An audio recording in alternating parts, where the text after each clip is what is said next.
Matapos ang injury ni Kyrie, ang mga analyst ngayon sinasabing dapat si Anthony Davis ay i-shutdown na sa season dahil sa game ng Bucks at Dallas, 8 player doon ang nakalista na merong injury. I-re-evaluate na si Anthony Davis sa Friday PH time para malaman kung kailan siya possible makabalik sa lineup.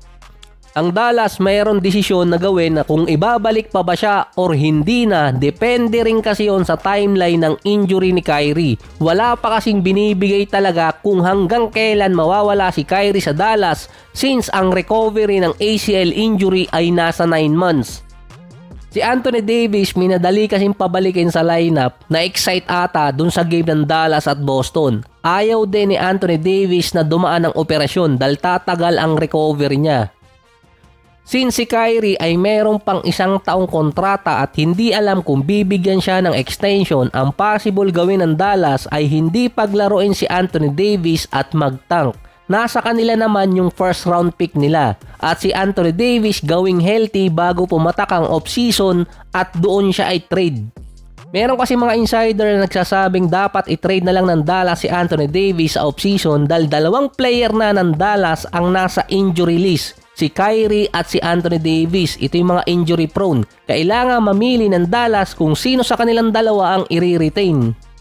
Dahil malaking kontrata yung nasa 2 player, mahigit nasa 70 million. Ang isa pa doon dahil hindi naman dumaan sa nire-rekomenda na operasyon si Anthony Davis, may chance na bumalik yung injury niya. Yung left adductor strain kasi hindi talaga nawawala yung kay Anthony Davis. Maraming beses na siyang hindi nakakapaglaro dahil sa injury na yon. Pinipilit lang talaga niya. Lagi pang nakalista yon sa injury ni AD, dati pa.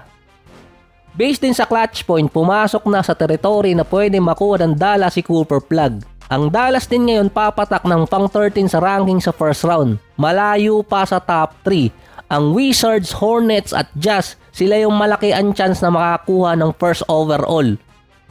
Ito ay kung sakaling si Cooper Plug ay sasali ngayong taon. Pero kapag nagpalipas pa siya ng 1 taon, baka doon pa bumagsak ang ranking niya. Ang isa pa doon, makakasira din kay Anthony Davis na nagsalita na mismo yung team owner ng Lakers, si Jeanie Buss. So tama pala yung mga joke ko dati. Minsan kung alin pa yung joke, yun pa ang totoo. Na ang reason talaga kaya tinrade si Anthony Davis, bukod sa laging tinatalo sila ng Denver Nuggets sa loob ng 3 taon na walang nababago, ang isa pa talagang pinaka-reason doon, napaka-reklamador di umano ni Anthony Davis. Ayaw niya sa system na nilalaro ng LA na nasa center position siya.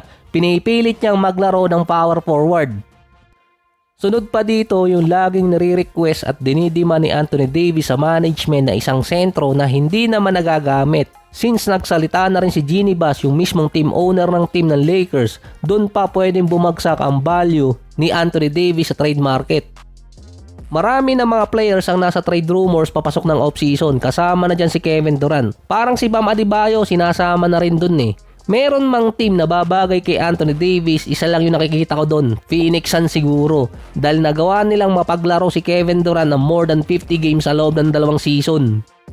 Si KD nung nasa Brooklyn, hirap siyang maka 50 games sa isang season. May bonus pa nga siya kapag naka 40 plus game. Since si Anthony Davis injury prone, baka doon pa masagip ang kanyang karir at magawang healthy ng Suns medical team. Yun nga lang din na nakakapagtaka doon eh. Kung sino pa yung injury prone na player, yun ang nagagawa nilang healthy. At yung player na hindi naman injury prone, ang hindi nila magawang ng paraan.